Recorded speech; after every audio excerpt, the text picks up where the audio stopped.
Good afternoon, everyone. Hi. Um, welcome to Philanthropy New York. I'm Aditi Davre. I'm the Director of Learning Services here. I'm really happy to welcome you to today's program, Supporting Grantee Capacity. The program it's been developed as a capacity building guide by Grantcraft, a service of the Foundation Center. And I'm so thrilled to have its authors here, Jen Burkhoff and Anna Pond, to talk a little bit more about its components and its use. And with that, I'll just turn it over to Jen. Thank you so much for coming. Thanks so much, Aditi, and really thanks to all of Philanthropy New York staff for just being really welcoming, not just now, but as we were developing the guide, we hosted a few focus groups here and floated a few ideas at different points, so it was really great to have Philanthropy New York support. And thank you all for being here. It is a full room. We're excited to have you guys here, and then we also have some folks on the live stream, and that's part of why we're speaking into a microphone. I think neither Anna or I needs a microphone in real life, but the microphone is for the live stream. We say. So the microphone is for the live stream, so I would just ask as a logistical point that if anyone is offering questions or sharing stories throughout, and we hope that you please find a microphone and speak into it. Great, so thanks for being here. I will click through some slides here. Oh, great, this works. This is who we are. I'm Jen Burkhoff. I'm the Director of Grantcraft at Foundation Center, and I'll tell you about both Grantcraft and Foundation Center in a second. And then Anna Pond, sitting to my left, is a consultant who is the author of this guide, and being an author also means primary researcher and networker and doer and shaker. So we really want to thank her for being here with us today. And we'll also just give a special thanks to Kristen and Pat, who are in the room, who were involved in parts of the development of this guide. And we invite everyone, but especially you guys, to chime in as is helpful if you have any additional things from the process that you want to share. So here's our plan for the session, and I apologize, I have a cold, so sorry. Don't touch me. All right, so here's our plan for the next hour and a half. We're going to do a little context and framing. That's where we're at right now, so I'll just give you some background information. Then we'll spend the next 40-ish minutes talking about the 5 chapters of the guide. So investment approaches, lenses to focus and inform grant making, knowing the capacity of your own foundation for capacity building, power dynamics, which is going to get heated and exciting, and then assessment.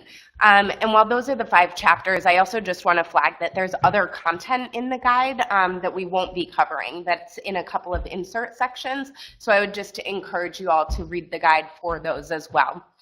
Then we'll definitely have some time at the end to do an activity. It's one of 2 do-it-yourself activities that we share in the guide, and are really looking forward to see how it plays out. It's actually the first time we'll be doing it in a room of this size, so that's really exciting. And then, we encourage questions and sharing throughout. We'll cue you, but it's a lot more fun to hear your examples, stories, and questions than for us just to talk the whole time. So we don't have a designated Q&A time, though we'll stick that in at the end if there is time. So just feel free to chime in throughout. Let's see. Oh, as added incentive, if you share something, you will be the proud owner of a Grantcraft thumb drive. I know, everyone's really excited now. So feel free to share. And again, just a reminder to please speak into the microphone if you do. So just quickly, I wanted to contextualize Grantcraft as a service of Foundation Center. So Foundation Center has 5 offices in the US, one of which is right downstairs on the 3rd floor. We'll actually be moving downtown to the financial district in June to 32 Old Slip, if anyone knows it, big tall building on the water.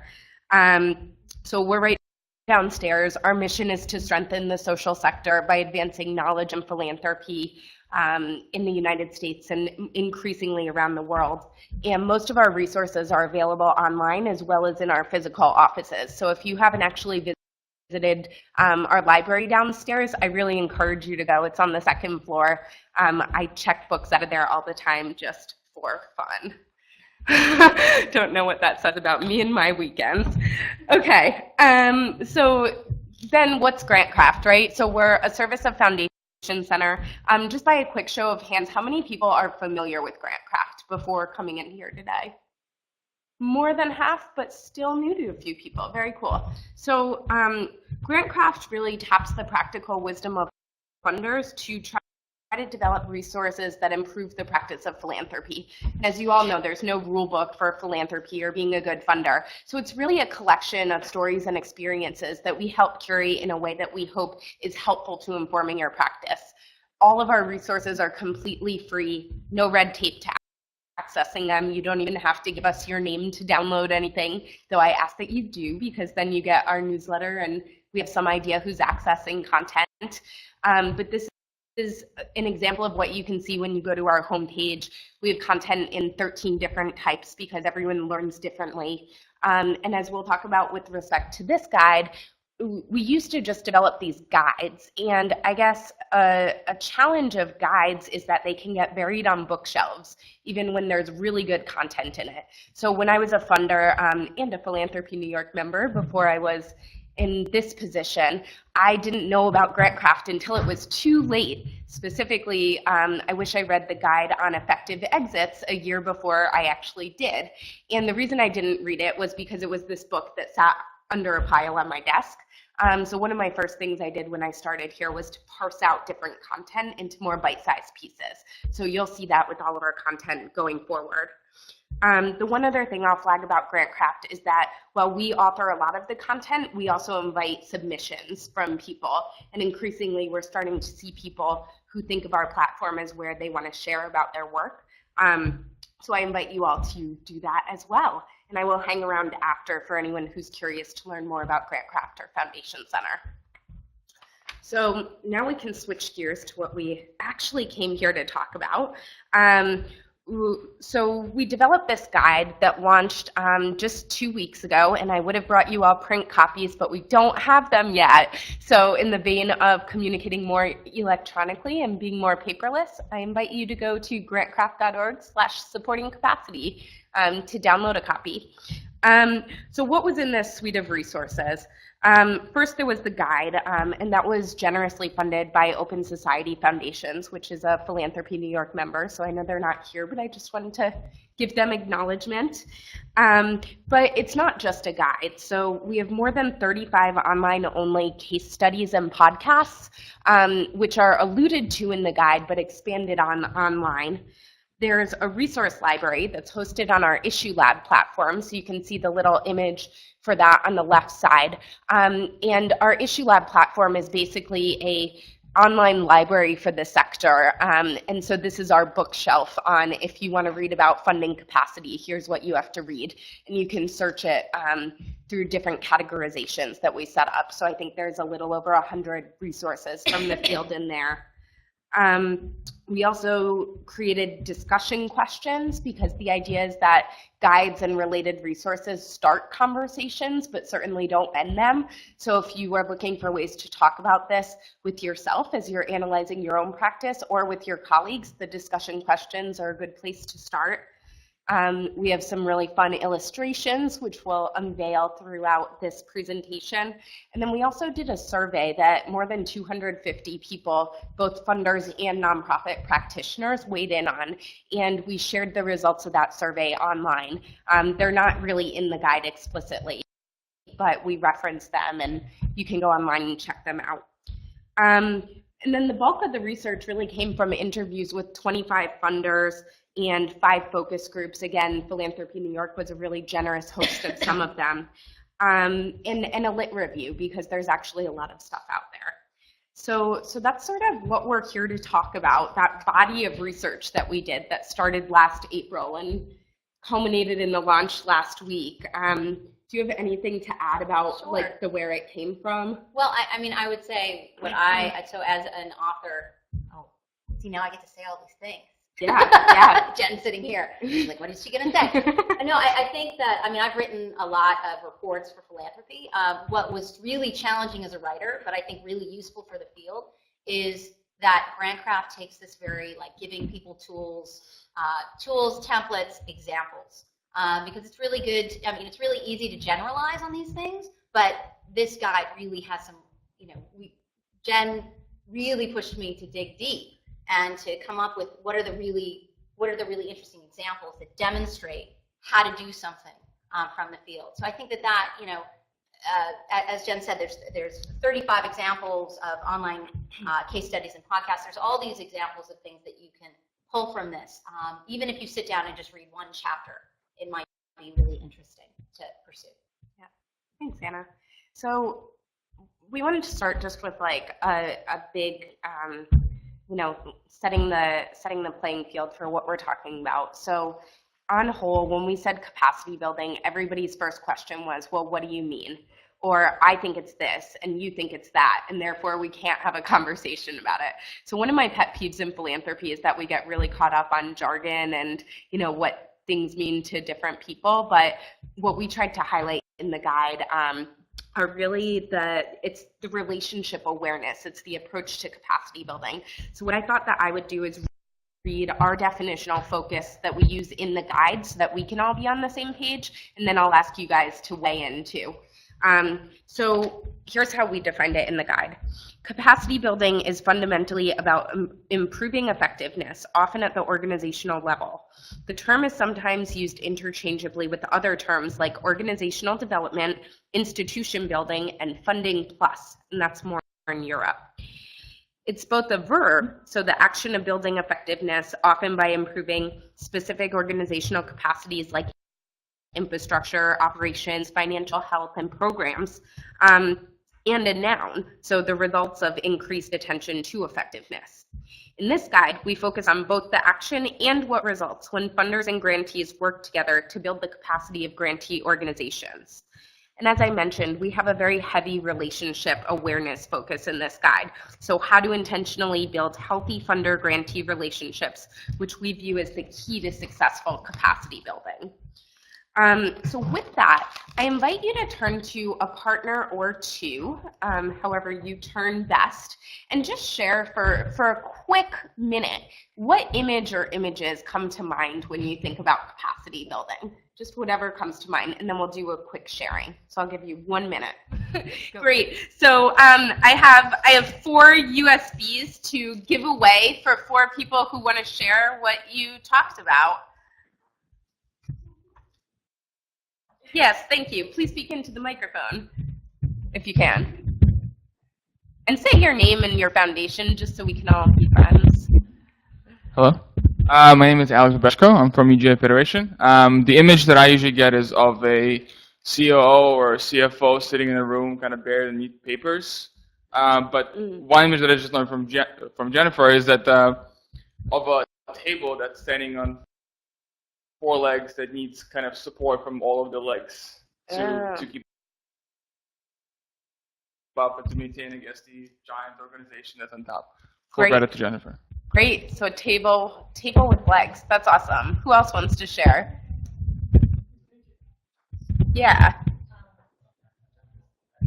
Thanks for the help with passing mics, everyone. Really appreciate it. Hi, my name is Edna. I'm with the New York Foundation, and I learned from Lilia that it is collaboration, oftentimes between foundations. So that was the image that came to Lilia.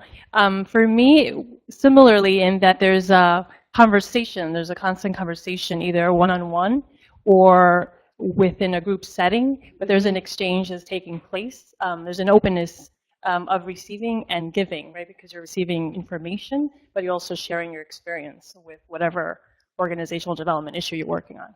Terrific. Thank you. Do we have one more person who wants to share? Maybe anything very different from the 2 things we've heard? I know there are different images.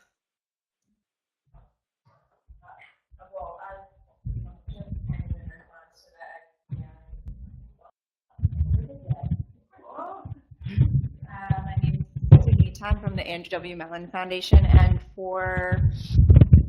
I actually have the opposite experience of that, where we find that people don't want to necessarily share information because it's a sign of vulnerability, and grantees generally don't want to show themselves as vulnerable to their peers or to the funders themselves. So I kind of see the opposite thing happening on the issues of capacity, even though they might be sharing the same problems and could probably have dialogue about it. So that's kind of a challenge. Yeah, thank you for sharing. And I think what was interesting for us in doing interviews for this guide is that everyone did have very different images that came to mind.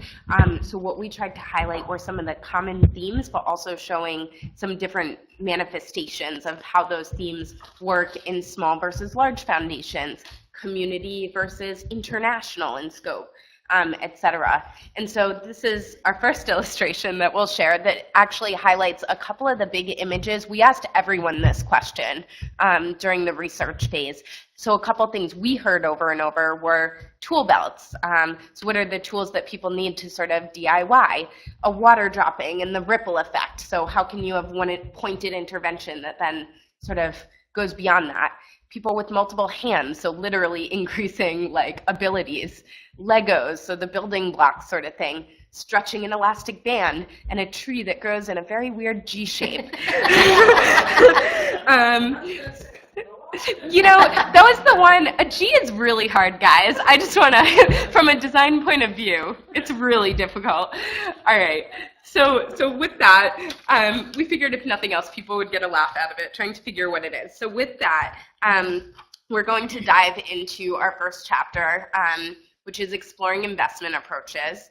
And so this chapter really highlighted that there are just different approaches that are right for different situations. And we heard this so much from all of our interviewees, and just what we kept learning is like there is no one size fits all. So you might hear us say that a couple of times, and we're not saying it to sort of duck out of answering a question, but that's sort of the truth of it. There is no one size fits all. So what we did in this chapter is we outlined 6 different avenues of support.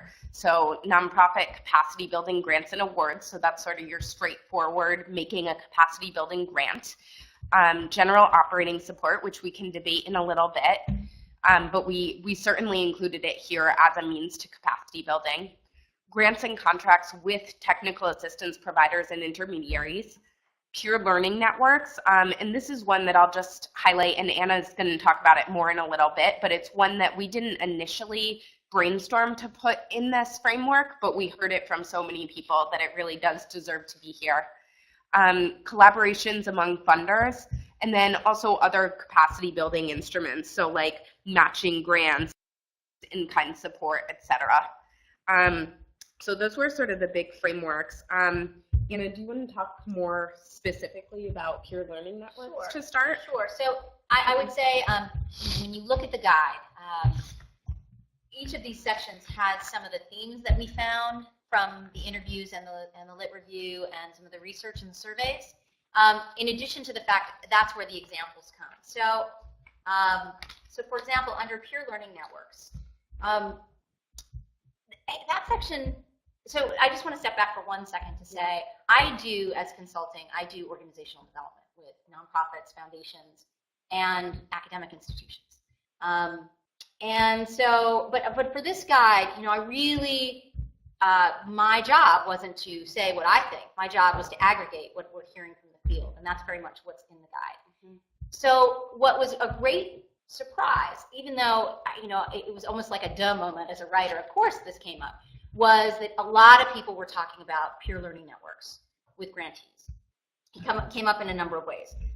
It came up in the context of foundations recognizing that grantees often learn best. Sometimes capacity building is about learning something on a sensitive topic like governance, or on a leadership issue, or some pushing to a next stage of organizational growth, or building a field or a movement. And that learning from a peer is a lot better way than sitting and listening to a panel discussion or being told by your program officer how to do it. Like, much better to get peer-to-peer learning going on. So that was one thing. The other thing is it often emerged. There were a couple different ways in which peer learning was emerging in the conversations that we had. One was it was a trend in a portfolio. So, for example, there's an example in the guide where the Ford Foundation found among its a cohort of grantees that are doing on reproductive health issues, reproductive justice issues. It found that communications was a big issue. So they did a peer learning network to bring grantees together to learn communications better around their work so that they could collectively communicate better. It also, and sometimes, as in that example, it was about building a particular capacity. Sometimes it was sometimes they're more general, sometimes they're specific. Really quickly, again, it takes on many forms, from sometimes convenings to grantee requested communities of practice. I think one huge theme in the guide that is across every conversation that I had and across the survey is the concept of really opt-in, grantee-driven. At some point, Pat, you can feel free to weigh in on this, because this is a conversation I think you and I had in our interview. But this idea that if grantees don't drive it, I mean, it's kind of a little bit of a duh, but sometimes I've worked inside a foundation too. I've been a program officer at a foundation. Sometimes we have something we want to accomplish and we want our grantees to do something, but we know what happens when it's too pushed. There's this fine line between it, and especially with capacity building. So, Pat, I don't know if it's okay to put you on the spot, but the guide, as I said, has a number of examples. And in peer learning, one of the ones that we talked about and highlighted was, in a conversation with you, we talked about how during the recession, the New York Community Trust picked 3 communities in New York City that had high concentrations of poverty and were adversely affected by the economic downturn and cutbacks, and how when we talked a little bit about what happened by bringing them together with CRE, and when Sandy happened, that it was a blessing, not in disguise, but a blessing. So do you want to talk a little bit about that? Sure. We reached out to CRE, which we had a grantee relationship with over the years. They were interested in trying a new model of capacity building work that was more proactive, as opposed to sort of waiting for people to come to their door and request help with whatever they needed help with. They wanted to be more proactive, and they specifically wanted to reach organizations that were small and in communities where there was a weak infrastructure of nonprofits, and so they were more vulnerable to the recession, to the Great Recession. And so we said, sure. And we selected 4 neighborhoods, and of the 4, 3 were pretty successful. One of them was Far Rockaway, and it so happened that the work we started in Far Rockaway built a foundation for when Sandy affected that community. There was a Far Rockaway Arvern nonprofit coalition. They felt it was really important to include Arvern in the name, because the Arvern community, although it is working class, is predominantly homeowners, whereas the Far Rockaway community is predominantly public housing. And there had always been this dynamic that kept the 2 communities divided. So they wanted to cut through that dynamic. But in any event, it was a real good case study for me of the importance of building trust and developing relationships before a crisis comes, because once a crisis hits, you can't just sort of manufacture those relationships, obviously. And so for me, it was a really unique case study of an effective capacity building approach that was fairly new to us, and I think new to CRE as well. Thank you, and we highlighted it because we also thought it was a fantastic example. Yeah. Thank you. And I guess I'll highlight one from the non-monetary category, just because that can feel vague. Some of the others sort of make sense. So I'll highlight one example from that, and I don't know if anyone else in the room might want to share a really good example of one of these avenues of support, but we'll open it up in a second. So one that I really liked is something that the Greater New Orleans Foundation does. Joanne Ricci, I actually forgot her title. I should look that up. She's like vice president of everything wonderful there.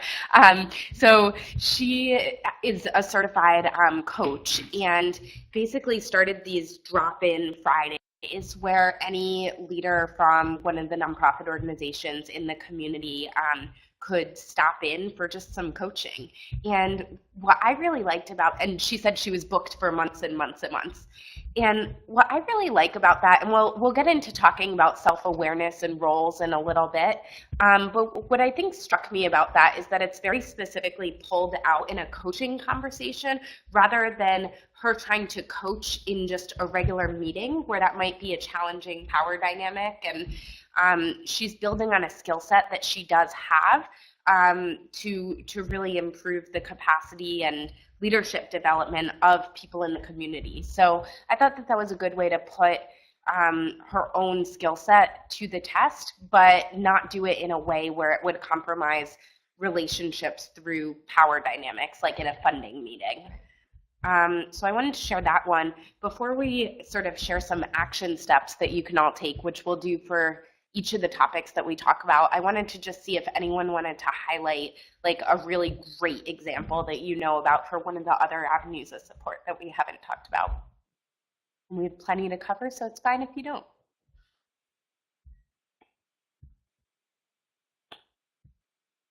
All right, I will move on, not for lack of interest, but for getting everyone sort of warmed up to share on some of the more exciting pieces, maybe. And we'll pass this down to Pat. Well earned, well earned. Joanne is the Vice President of Organizational Effectiveness, just Perfect. so you know. Thank you. I'll still call her the VP of Awesome. I think will, she is the, I yes. mean, I also have to just, as a sidebar, while she's flipping, is, you know, the candidness. I've done a lot of, as I said, where I've talked, you know, I've done a lot of these reports where I talk to people and aggregate and stuff like this. You know, I felt like I had to end the conversation. Like, you know, folks just wanted to talk and share and give really good advice to the field. So this was a real honor to be part of because the practitioners were really committed to sharing good advice and information. Yeah, yeah. And a lot of people just doing interesting things, which I think is why they wanted to talk about them. Right. So action steps. This is something new-ish with GrantCraft. You saw the first appearance of them in the transparency guide that we released last year for anyone who read that. With everything we do with GrantCraft going forward, it's our goal to make it action-oriented. So even if the examples that we share and some of the frameworks don't directly resonate, it's our hope that some of the action steps will, to make it really relevant to you and so that you can go back to your office and tangibly do something. So we pulled just 2 from each chapter. There's a bunch more shared in the guide, but just a few to highlight here. You can read them. I won't read them out loud. But what they're meant to do is really give you varying levels of intervention that you can take personally with peers at your foundation and then externally in the field. So some are more like a reflection of practice, some get more specific, some are even targeted toward the nonprofit practitioners who are reading the guides. And so some are really good for action and others more for conversation. So the question marks here is I wanted to, rather than us just giving you a long list, again, invite folks who have taken steps specifically with determining an investment approach to capacity building. I wanted to invite 1 or 2 people to share what action you took so that others might be able to learn from it. And it's okay if you're not even funding capacity building. Maybe you've just started a conversation and there's something that you can share about that. Because we have folks in the room who are known for capacity building and folks who don't really do that at all, and both are fine.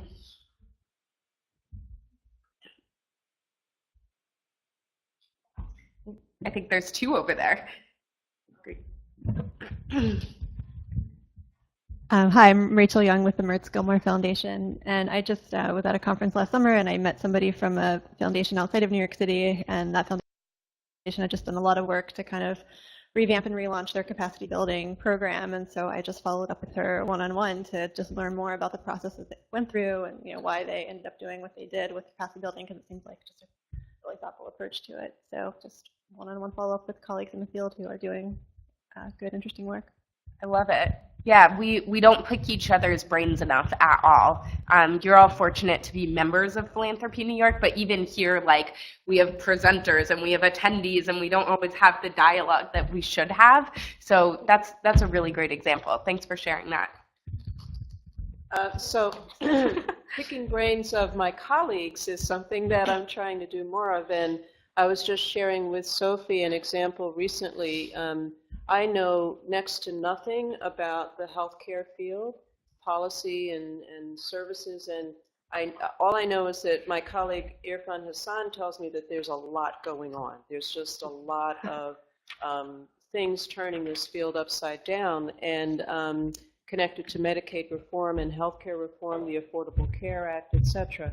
So we're doing a series that we're calling a Learning Lab. It's no money is involved. There's no grant involved. We just had a bidders conference.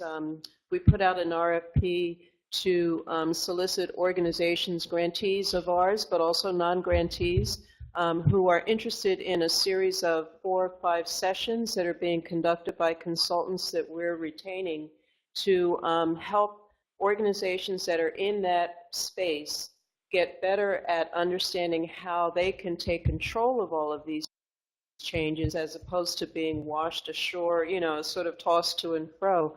And part of that means figuring out how to negotiate with HMOs because they are under pressure to do more community-based healthcare and so forth. So I'm not even going to try to say anything more about it because I'll reveal how little I know about it and understand about it.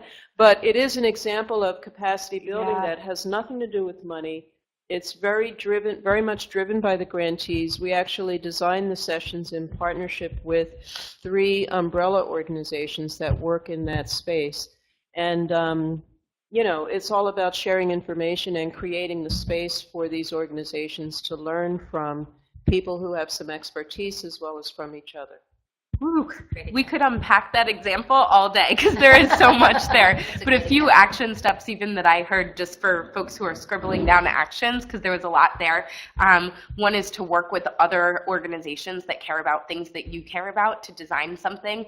Another is to engage the community in designing what they want to talk about. A third is to really do a deep dive into an issue that you don't know as much about, and that can be an independent deep dive or with colleagues. And I heard 1,000 more that I won't recap, but that was a great example. Thank you. All right, so I think we will move on to the lenses section. This was great. So this section, I just want to highlight, it started as lenses to inform capacity building. And then we realized that, a lot of our guides have themes that carry through to other guides and other topics. So we specifically named this lenses to focus on informed grant making because this could and should be useful for other aspects of your work. So again, I'll sort of recap some key points. Anna can weigh in with some of the how it happened, and we'll go from there with sharing examples. So I wanted to just share this quote up top. Trust needs to be built so that you can ask grantees capacity building questions without them wondering or worrying what your intentions are. And I think we heard the word trust in just about every interview, and it's really sort of the currency for any productive relationship. So it involves being really sensitive about all aspects of an organization. And so we ended up proposing these different lenses that you really have to look at an organization through to build that sensitivity and then build that trust. So to do that, sometimes, bless you, sometimes you have to adjust your approach and work with grantees and talk with grantees in different ways. And even, I'm very conscious of what I just said. I wasn't trying to make this point, but I will. Even the phrase talk with versus talk to is something interesting to be in tune to. So when you talk to someone, there's sort of a power dynamic there, and you're not looking through a lens that's constructive together. It's more looking through it at something than with something. So that's a small thing to highlight. And then the idea here is that you don't just pick one lens that's interesting to you, like the context lens. So if you understand the if you understand the context of where a organization is operating and who they're working with, you can go like that and say, I'm done. I have built a strong relationship with trust. It doesn't work like that. So the idea was that the more lenses you apply, the more honest a conversation you can have and the more trust is built. Now I'll let Anna talk a little bit more about how this emerged because it's pretty interesting. Yeah, so I feel like writing this guide, I got a degree in counseling psychology.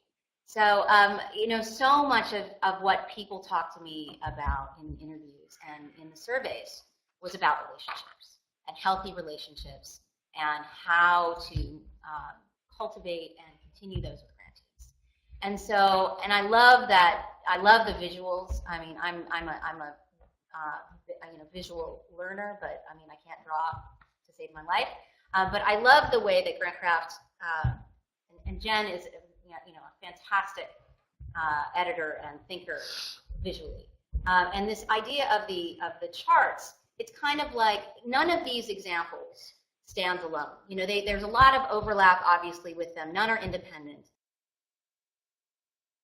And nobody said these are the lenses that we use, but these were the themes that came up. So for me, it was kind of like, you know, I'm at this point in my life where I am both nearsighted, farsighted, and have astigmatism. But at different points, I have to address these visual patterns differently. So that's really what these are about, is that just at times thinking about, okay, if I'm going to focusing on the relationship, recognizing that control and culture change and roles factors into that, but thinking through these different lenses, how that kind of helps you home in on your skills around capacity building. So do you want me to talk about ready and willing as one lens? Yeah, Okay. yeah, that's great.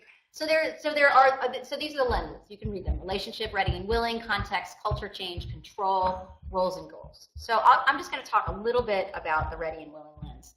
I mean, this is for me, you know, a pretty. It's one of those. Some of the stuff that the guide states is somewhat obvious, but important to state. Universally, people talked about that were interviewed in the literature talks about this, and the surveys, you know, corroborated this. That if bottom line, if grantees don't buy in, they will, you know, if grantees don't buy in, and if they're not somewhat kind of leading the process, ready and willing, it doesn't really. It's hard to build capacity. So in the ready and willing lens, a lot of what's covered in the guide is about how timing. There are a lot of reasons grantees can be ready and willing. Sometimes it's about timing. Sometimes it's you know, so timing, it's just where they are in their organizational year or cycle at that particular time. Sometimes it's how much support is there internally. I mean, there's a litany of reasons. They could have a big thing like a capital campaign going on that's really, really dominating their time, or a major you know, event that's taking up their time. Sometimes that's the absolute reason to focus on capacity building, but sometimes that can also get in the way. Sometimes there's a lack of internal understanding, the board's not bought in. So buy-in is really key. And we also talk about in this section, also thinking, so some of it is the specifics of where the organization is at when you're thinking about building capacity building. But then it's also stepping back a little 10,000 feet and saying, what organizational state is that grantee in? For example, where does that organization on the spectrum of emerging to mature? You know, what is leadership and staffing? What does that structure look like? How is it doing on some of the major indicators of organizational health, from kind of financial to kind of board development? So, and also, you know, one of the other things that's really key around this that that a lot of people talked about is sometimes ready and willing can be the executive director or the person writing the proposal. But can you get a sense of that there is willingness and readiness beyond the point person that you're working with on the grant? And that came up a lot throughout, of the idea that there are transitions in staff, and a lot of times capacity building is held with a single relationship, whether it's on your end as you, the program officer, or the grantee, it's that one person. So that's a point I would definitely underscore. And I'll quickly highlight the culture change lens, and then I think we'll keep moving on because I want to make sure we have ample time for the activity at the end. And so much to get through. So culture change. I think this is a lens that I particularly am interested in, just with questions I used to ask when I was a program officer, and just sort of the way that I view things. So culture is basically the organizational ways of thinking, so that have become accepted in an organization. So for instance, is decision making in an organization quick but maybe a little hasty, or is it slow but very intentional? Is it bottom up or is it top down? How do they value different things? So whether it's like innovative approaches, or what is it that they're placing a value on as an organization? How are they viewing operating considerations? Like, for instance, is technology something that's helpful as a vehicle to achieving a mission, or is it sort of just one more thing to deal with? So what are sort of these cultural attitudes and the way that things happen? And I'll just share as an example, actually, a perspective of someone who used to work for a nonprofit for many years in Brazil, who actually was very transparent. She wrote a blog with us in advance of this guide's release that I think really informs this topic. And I'll just highlight two things that she shared. one point that she made is that culture sharing happens in casual conversation. So she was saying how she actually liked when funders would do more than a 1-hour site visit, which she felt like was always by nature very contrived. You know it, and the grantee sort of knows it. So she would really value those times when a funder would come and spend a couple of days with them. That's not always possible, but even just having that little bit more time to interact over a meal or something less formal, she thought that that's when she was able to let her guard down a little bit more to share some of these cultural things that come up in conversations that are harder for anyone to explicitly ask questions about. So that was one interesting thing.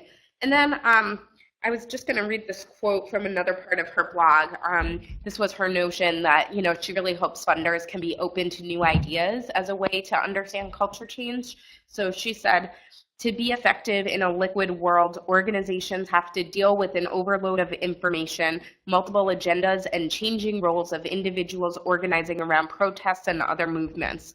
Organizations more than ever appreciate funders who foster and support innovation that allows them to adapt to a more complex world. And we can read into that quote any number of ways, but one of the context pieces for that was around like what a good board looks like, and how sometimes we have more formal opinions of what that should be, but especially when things are changing, and in her particular area of work, with some human rights stuff. I mean, there are a lot more blurry lines in some spaces than others, but she really appreciated when funders weren't so tied to traditional notions of how things have to operate and being open to sort of different ways of thinking because they're thoughtful. So those are just a sneak peek at some of the lenses.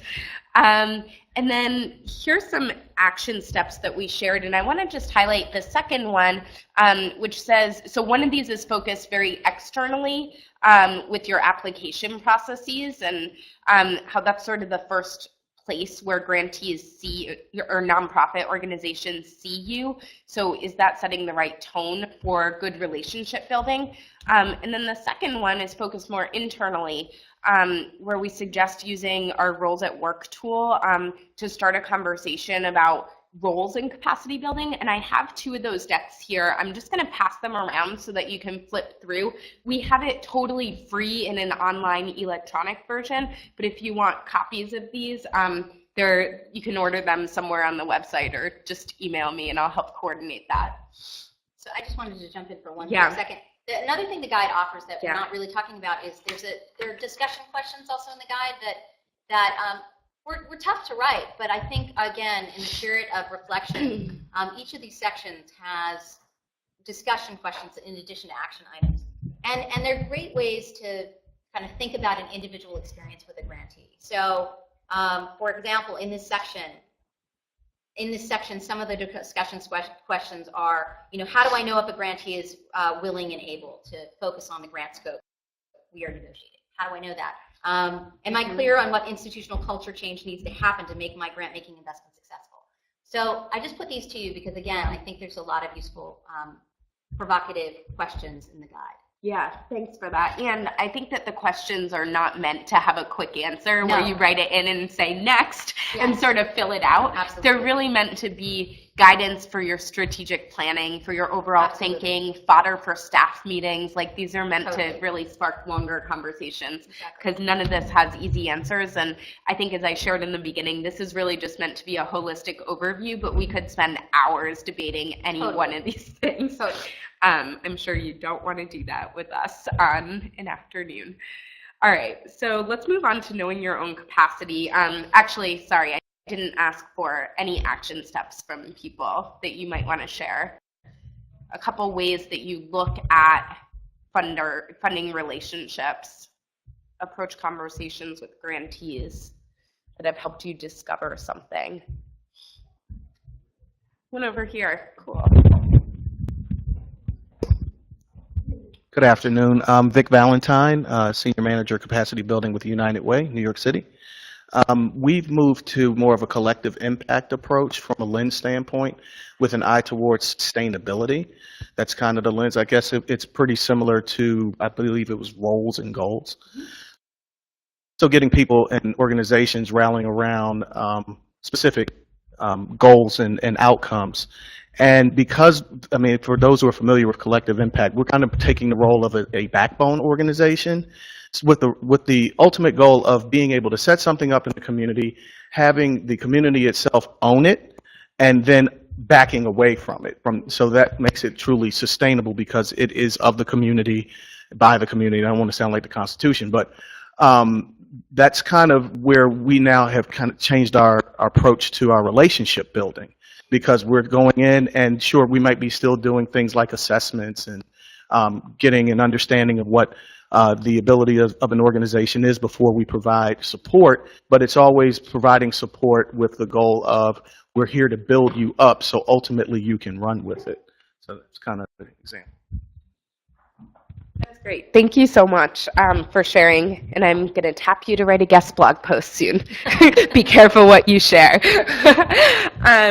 Great. So that was a really good example. I think we will go on to this next section. Here's where we start getting into self-awareness territory. So what were the key points of this section? Well, the first thing is that we uncovered that a lot of foundations suggest that it's really important to know your own capacity to invest in capacity building as a way to strengthen your approach. So do you actually have what it takes to make capacity building grants? Or do you have what it takes to run a peer learning network? Who are you as a foundation, and are you able to apply what you have to be a good partner in a capacity building effort? And also embedded in this is the idea that your foundation's own capacity can change. So for instance, if you're undergoing a leadership transition, you might be a very different partner than if you have staff who has been there for many, many years. Depending on how big you are, you might have different abilities, and it's not necessarily the bigger you are, the more able you are to be a capacity building partner. In fact, some smaller foundations have stronger relationships and sort of depth of knowledge with their grantees where they can be a better partner.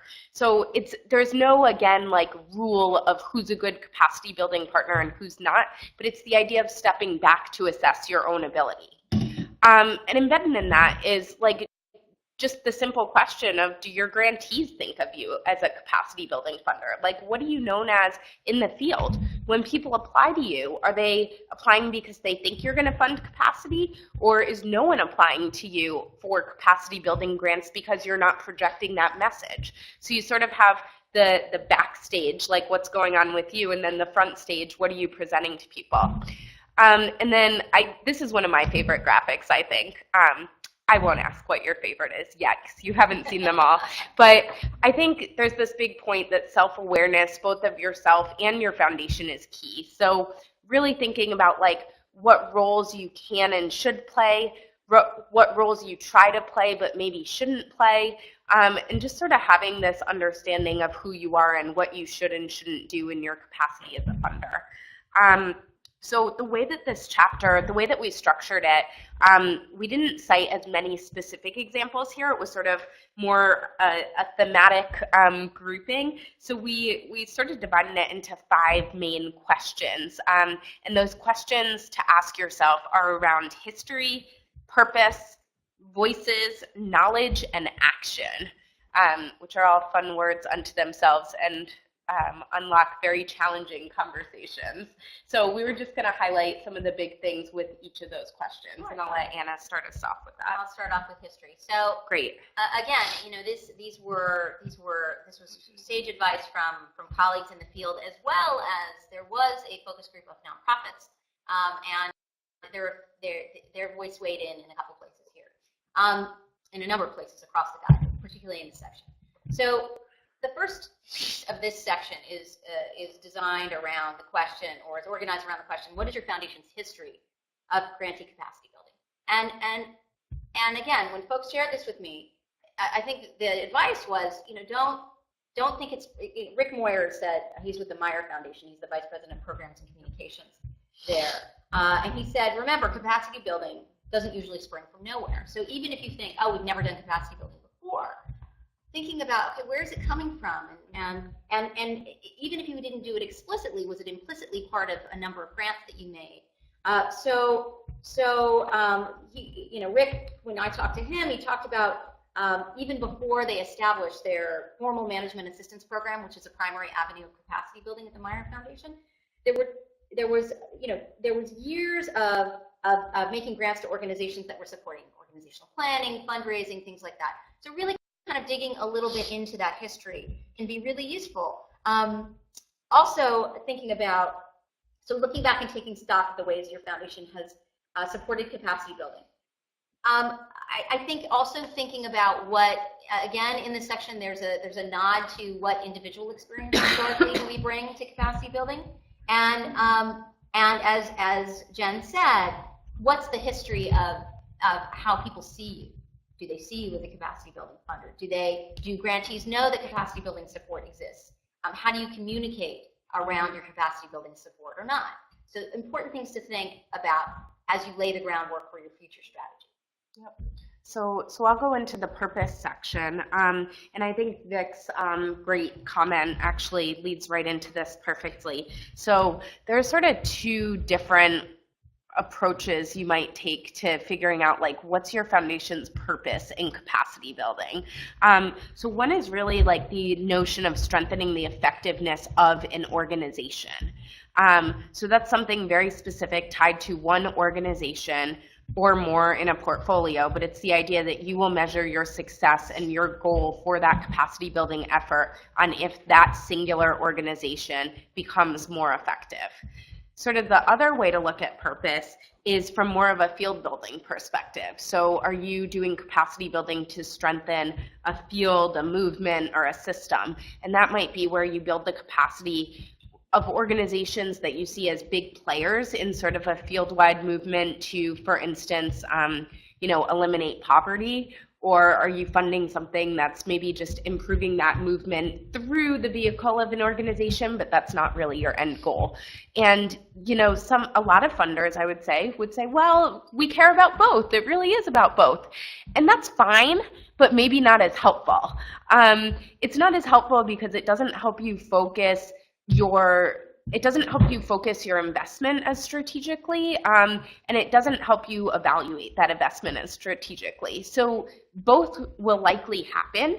It's a good idea to have both in mind, but you kind of want to think, what's your primary purpose, and be really thoughtful about that. And it's sort of, I guess I would compare this to when potential grantees apply with the broadest goal ever of we want to do this lofty thing that we can't do. And it's like, oh, well, that's a great notion, but that doesn't really help me evaluate your proposal. You want to see a little bit more specific goals and objectives. So do those for yourself as well.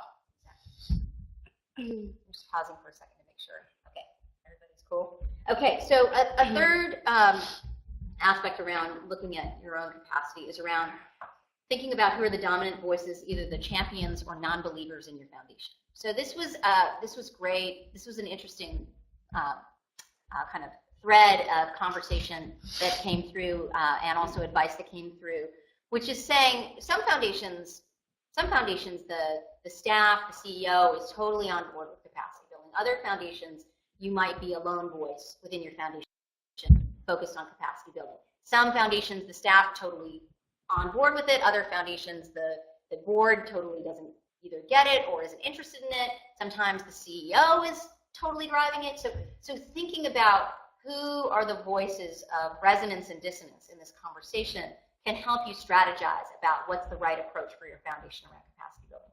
Or even in your own portfolio as you move it forward, and if you're part of a team that is working more broadly at your foundation. So that was really the theme of that. I think that's the nutshell. It was pretty basic. Yeah, great. So then I'll talk about the fourth piece, which is knowledge. So this was the idea of like, how do we phrase it? How can your foundation build its knowledge on capacity building? And there's a couple of things that we flagged here. One is to first recognize and then build in-house expertise. So a lot of foundations, for instance, hire based on issue-based knowledge, where maybe somebody's worked in the field of housing and homelessness for a long time. They're ready to be in power with some money to give away, so we hire them because they have deep expertise in that field. But they might not be experts at strategic planning or governance or some of those other really important things for funders to at least have some awareness of. So how do you tap internal resources to share what they do know, but also build that knowledge of what you don't know? And we give a couple examples in the guide of that. Another piece is sort of how do you build learning and sharing opportunities for staff? So not just sort of figuring out where the gaps are and who has what skills, but how to make sure that everybody is learning and building those skill sets.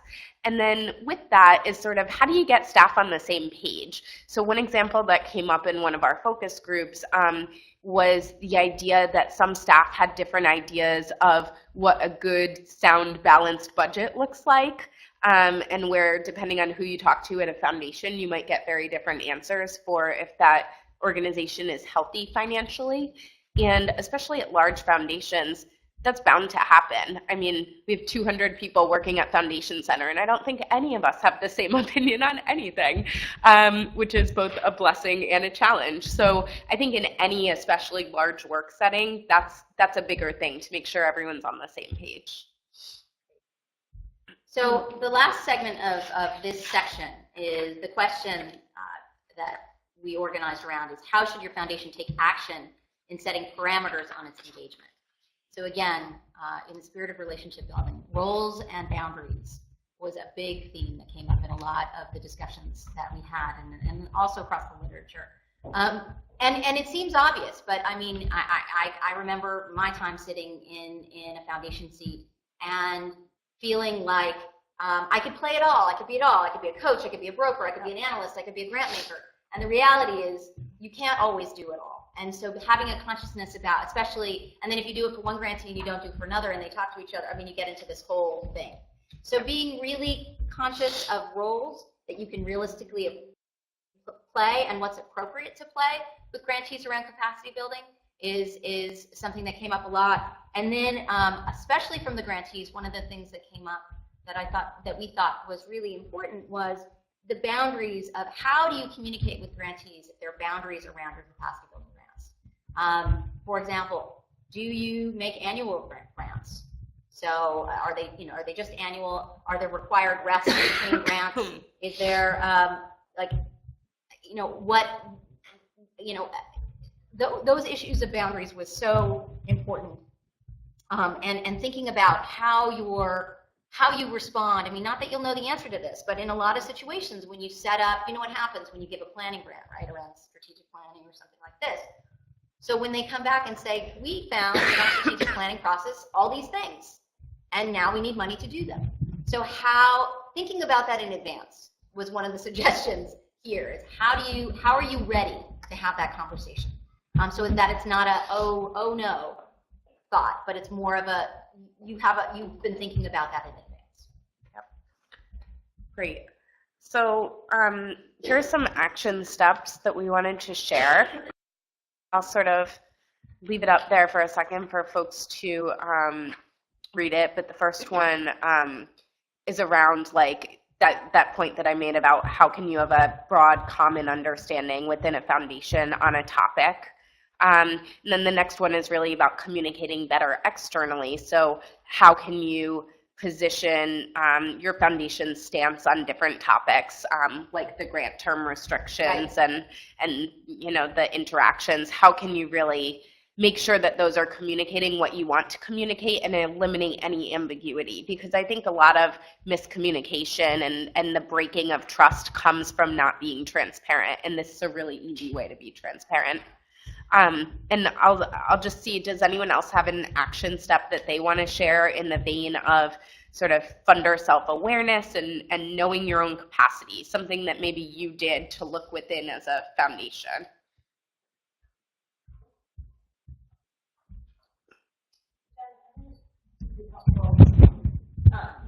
Also just mention that foundations, a lot of time foundations are using like CEPs, the Grantee Perception Report, and so some of, engaging outside evaluators to look at kind of how your grantees think about your relationship with them.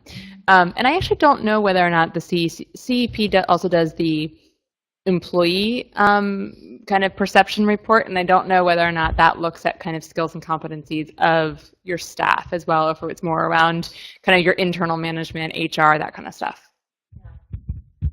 That's really helpful. And I also don't know the answer to that. I also don't know the exact answer to what that one covers, but we could certainly look into that. And yeah, CEP is a great resource. There's a lot of peer organizations, infrastructure organizations that do really great work on this topic. So GEO is another great example. We'd be remiss if we didn't mention that. And we've been working collaboratively with them on this project. So it sort of all builds on the growing conversation. So I want to be mindful of time. We still have 2 chapters to go through. I think I really want to have time to do the exercise, so we'll probably just run through these a little bit quicker. And with the goal, and I was sort of told to pitch this, so I'll pitch it anyway, with the goal that maybe Philanthropy New York could host more specific deep dives on some of these topics, like power dynamics would be a really fascinating workshop to try to develop and to run here. So if these topics interest you, definitely let a DD or someone else from Philanthropy New York know, because we can work on doing more deep dives together. So this one, I have more writing because it's really important just to understand where these notions are coming from. So the first is that, and again, this was something that we sort of asked people about explicitly, but it came up in every conversation and at our nonprofit focus group and at our TA providers focus group. So they were really helpful in illuminating some of this stuff that's really visible. So the first big point is that change is important, but it does come with unknowns. And if you're anything like me, unknowns lead to anxiety. And so you sort of have to realize that whenever there's some sort of change that's happening, people are not necessarily operating with their most energy and their most excitement. There's a little bit of anxiety mixed in there. Next is that capacity building takes funders and nonprofits outside of their area of expertise. So people sometimes have a tendency to defend the thing they're not totally sure about, or say something else to sort of supplement for a lack of knowledge or experience with something. And that's sort of just human nature. It's not a good or a bad thing, but it's something to sort of be aware of and then not get more on the defensive. Next is that capacity building is not the core work of nonprofits. So even when nonprofits want capacity building and they're begging for it, it's really not their core work. So any capacity building effort really pulls time and energy and focus away from more mission-related work. And that's just something to keep in mind, especially if you're funding grantees in other regards. You might have to balance what you expect from each of those efforts. The next point is sort of around that when you're engaged in a capacity building relationship, the relationships can change a little bit and the boundaries change. So as one example, like if you're suddenly moving into a capacity building relationship that's around organizational health, but you've had more of like a program-based relationship before, suddenly there are sort of new questions about, you know, the governance and the health of the organization that grantees might not know quite how to answer. So that as that relationship and that partnership and the roles are changing a little bit, just being sort of giving it room to breathe and letting people feel their way into those new roles. And then finally, just the idea that whenever you're talking about some sort of change or a new direction, there's almost always different ideas. And to leave space for hearing different ideas. And it ties back to all these other points we've talked about. You know, will people be ready and willing if they don't buy into an idea? If you're sharing an idea that might be helpful, is that being too hands-on, or are you able to balance it with being hands-off in other ways? We actually heard in our nonprofit focus group that one organization actually said, we loved when a funder cherry-picked from, you know, what we proposed and sort of told us what to do because they knew what was good for us. So it's not to say that you can't share your ideas, but it's to say you have to balance idea sharing with a lot of good listening and really hearing what an organization is ready for. So the way that we divided this section is into three big pieces, and I'll let Anna talk about those, and then we were just going to highlight like one each of our favorites from this. Okay. So again, lots of examples in here. So this section of the guide is is organized into what to recognize about power, so recognize what to do so that power doesn't get in the way, and what to beware, because literally that's what people talked about. It was really, really good advice. Yeah. So like one of my favorites on recognize is foundation staff always embody funder to grantee. Mm-hmm. And I say this because I was in the immigrants' rights world before I went into philanthropy. I then worked for the California Endowment when it had a gazillion dollars to give away. I was part of that whole early time at the endowment where there was a lot of money flowing through the organization fast. And then I'm not a funder. And so I've really seen the life cycle of being, super popular. And I think even, like everybody loved me. My inbox was always full. And then all of a sudden not so full when I'm not a funder. So, and I think the point in this section was really that, we know this, but I think we all, especially if you come from the field, you go into philanthropy, you think, I'm not going to be like those program officers that I had, right? With all due respect, there's some program officer that we've got in our mind that didn't understand, didn't get it, didn't get the nonprofit thing, so we want to do better. But the bottom line is you have to beware what you need to recognize here that people talked about is that it can be a blind spot when you don't remember that the fact that you work for a foundation now affects the power dynamic, just fundamentally affects it. So that was one of my favorites. Cool. And I think my favorite, just because I've seen it happen so many times, but this example is just brilliantly terrifying, was in the beware section. So it's beware of the casual remark. And this is the notion that whatever you say becomes something that is scribbled down furiously, or there's a mental note made, and then people harp on those exact words. And especially for people who speak off the cuff a lot, and who do improv and comedy, we have to be really careful about what it is that we say. So in this one example, a funder was, sort of having a casual conversation with this grantee, and they said something like, oh, the organization mission, it should really be a little more focused. I think that would probably help you guys a lot. And it was just sort of casual, woven into conversation. And next thing the funder knew, the organization changed their mission. And it was you probably did have to change it, but it shouldn't be an immediate response to what I said. It should be a more thoughtful process. And it was just sort of the aha moment that shoot, I have to be really careful about how I did say what I was thinking, but I maybe didn't say it in a way where, it was just sort of a thought for them to think about for the future. They thought it meant we have to act now. Right. So that's the casual remark. And I know we're chasing the clock, but one of the Jews that I thought was really great that I've never even thought of, but such a brilliant example, is define clearly who's part of the capacity building conversation and who will have access to the information about the grantee's capacity. So does the CEO of your foundation, do they have access to, in a big foundation, small foundation, do they have access to, for example, if an organization did an assessment, do they have access to that assessment report? Also, whose intellectual property is that? Who does the grantee get to decide who gets to see it beyond that particular program officer? And in some cases, some foundations have opted to not even to say we will fund it and we don't even have to see the report. That's your choice whether or not you want to share it with us. So there's a range of opinions about this, but it's something to be thoughtful about to make sure it's consistent with your culture and practice. Yeah.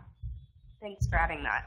So, this is maybe the one that's hardest. So I really challenge you, especially with these action steps. And if you do them, give me a phone call or an email and just kind of let me know how it goes. Because this is a conversation that of all the literature that we reviewed, power is not something that's written about in our field, and yet it drives a lot of relationships. So all relationships, I would argue. So we're really curious to sort of hear how this plays out. So first, just sort of thinking about if what you fund matches what grantees are asking for, and sort of thinking about what they might ask for if there were no implications. And just as fodder for that, you might want to look at the survey that we issued, because we asked both grantees and nonprofits sort of a similar question and got different answers on what their priorities might be. So that's one way to start that. And then the second question is sort of about onboarding, which is something I'd venture to say most foundations could do better, just because there's always so much to do that's usually what goes. But how can you build power role plays into how you onboard and how you sort of professionally train staff? And I'll just see real quick, this is a hard one to weigh in on, but does anyone have something that they've done at their foundation to address power or to talk about or think about power? Yeah. It's not exactly an action step, but more a state of mind, and that is that I find that it's really easy when you're in a position to make decisions about who gets resources and who doesn't, to lose the kind of sense of humility. You know, I think it's really important to try to stay humble and to recognize that for the most part, you know, these organizations have really, really, really difficult jobs, and it's really hard, the challenges that they face. And then, you know, we come along, and what we do is, it's not easy, but comparatively very easy. And so, you know, it's just important to kind of stay humble, even though part of your job is to say no a lot of times. Yep. But, you know, that doesn't mean you can lose, you should lose your humility about the fact that, you know, the people that you're saying no to may in fact be doing really terrific stuff. And the stakes are high for them. So, Yeah. Yep. Thank you. Yeah, and I think the state of mind piece is especially important for just going into conversations with the right mindset rather than trying to be aware during a conversation, because it's two different levels of awareness. So thank you for sharing that. Very lucky to have you here. Okay, so we have. yes. Oh, sorry. I did not see your hand. We're going to pass you a microphone. Sorry. Lonnie Boardloy, Teagle Foundation. So just to add to what you said about state of mind, I'm new to philanthropy, and I think a lot about language that I use when I'm speaking to grantees. So I'll say things like, we have a very collaborative process, and I try to illustrate that. So for instance, by the time we see a proposal, it's usually not a full proposal. It's usually not the first time we've seen that, and I emphasize that we look at working drafts. And that's an opportunity for the grantee to get, prospective grantee to get early feedback, but it's also a way for us to make sure, okay, is this going in a direction that we think is going to be effective for sustainability, for instance? And I think that process can be really productive for both of us, because it's not, we're not trying to be an oracle where you submit something and maybe it's approved, maybe it's not, you don't know why either way. We're trying to be transparent from the very beginning. Yeah, and that actually builds grant writing capacity while you're doing it, as well as, you know, mitigating those power dynamics. That's a great example. Yeah. Thank you. And this is just a question I have for the group, but I've been thinking, like, what is a way to reframe site visit? Because I think that term sounds like I'm checking up on someone, and that's not the intention. The intention is what's going on and how can I learn, and what's something that's going on here that I should keep in the back of our mind for our grant making initiative as a whole. So I try to use words like, I just want to be an observer, I just want to talk to so-and-so, but I know they're thinking site visit. So I don't know how to reframe that. Does anyone have a term that you use besides site visit? Just yell it out if you do. A check-in, great, in-person check-in. Anything else? Anything else? We used to use observer, but that's a really great point. Okay. Yeah. Yep. Having a meeting, or sometimes even just saying, see your programs firsthand. Right. So I just wanted to say, I think that's a great observation about how to reframe the language and all this stuff. At the same time, I think that grantees know what it's about. They know what time it is. And so you can call it something different, but it's how you interact with that grantee differently. Mm-hmm. So I think sometimes actions speak louder than words in this situation, even though words are really, as you said, really important. Yep. And if you are using the word site visit, one thing you can do, because everyone does sort of have the connotation of whatever it is, you can say, like, please don't order lunch. Like, we want, like, I always used to have people who want to wow you with lunch and goodies, and I do love swag. I mean, if someone gave me a tote bag, I would accept it. But other than that, you know, just telling them ahead of time, you know, we're really there to interact with your programs and with you. So please don't do anything special for us, and just setting that expectation early, that's another way to help with that. Okay, so we're going to spend 3 minutes talking about assessment, which basically means that we're wimping out of talking about assessment. We have a lot to talk about with it, so I'm really hopeful that Aditi is going to let us do another program in the future. But the quick overall thing is, like, there's really no defined path. Every funder who talked about, I should say almost every funder who talked about assessment in an interview actually used the words, it's the holy grail. We did not come up with that, even though we sort of cheekily thought about it earlier. Yes, and they all sighed. There was a pause. There was a pause and they all sighed. I think that the good news that comes out of this is that we really identified some good practices that you can do before a grant is made that carries through interactions with grantees all the way through reporting.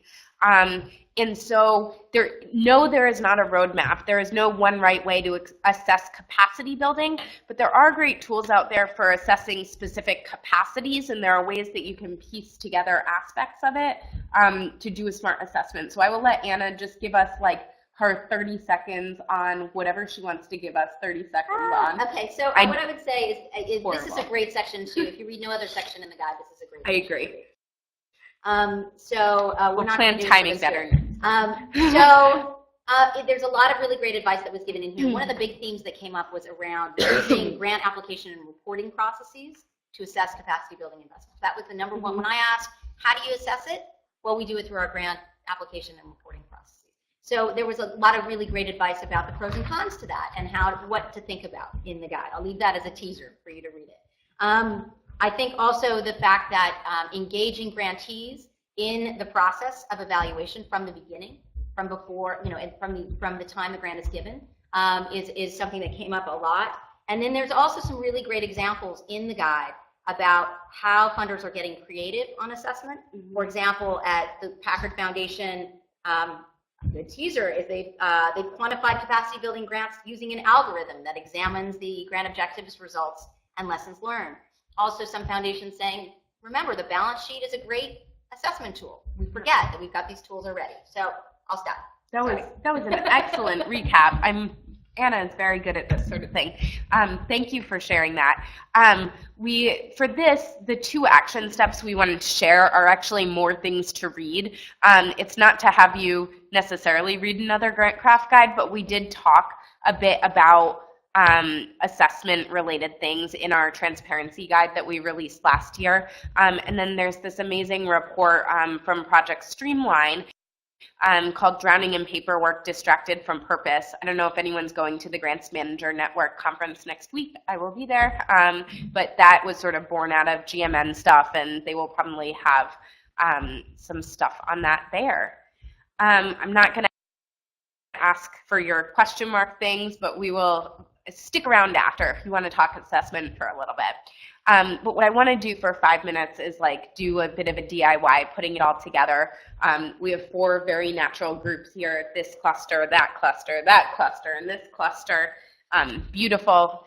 So what we did at the end of this guide, because there was no way to write a good summary. I'll say that up front. Like in the way that it's hard for us to sit up here and summarize everything now, it's really hard to summarize it in writing. So we didn't really try. And what we did instead was came up with 2 different scenarios. And this is one of them where we sort of put you in the driver's seat of what you would do. So I'd love, is there someone with a less sick voice than mine? Someone who'd like to read out loud? Don't be shy. Be brave. This is your time to shine. Anna, okay. Can you just read this out loud? I'll read it really quickly. So the ask is that the executive director of a nonprofit you funded for several grant-making cycles approaches you for $100,000 to hire a consultant to support its executive director transition. And so here's a profile of the background. The grantee is a U.S.-based national nonprofit support organization with offices across the country, New York, LA, Chicago, Washington, D.C. The organization was founded in '87, has a $5 million operating budget and about 20 staff. Most of its funding comes from grants, but about 1/3 of the revenue is from its consulting practice to nonprofits that focuses on strategic planning and board development. The executive director has been around for a while, more than 10 years, and there's a rumor that he plans to retire in the next couple of years. And your grant support to this nonprofit has always been program-based, but this time the executive director is coming to you for this capacity building request. The ED isn't exactly forthcoming about the timing of the transition. You know the organization is going through a number of executive and board changes, a new COO and new board chair, while also having just completed a strategic planning process. You've seen that the new strategic plan, and it appears to be almost identical to the last 5-year plan. The consultant the executive director wants to hire works for the firm that conducted the strategic plan for this organization. Thank you, Anna, for reading that. Bravo. To our live stream audience, we'll say a gracious thank you for joining and goodbye, because we're now going to switch to some group work. And for those in the room, so thanks for joining us, and none of us have to talk into mics anymore. So for those of us in the room, I'd love for you to sort of get into your group clusters and reflect on this just for 5 minutes. We hope this can be a useful tool just for thinking about and learning from how other people talk about capacity building. So reflecting on how experience with capacity building could inform your decision making, what your foundation's capacity is, how power might be at play, if there's real or cosmetic change, and would you fund it?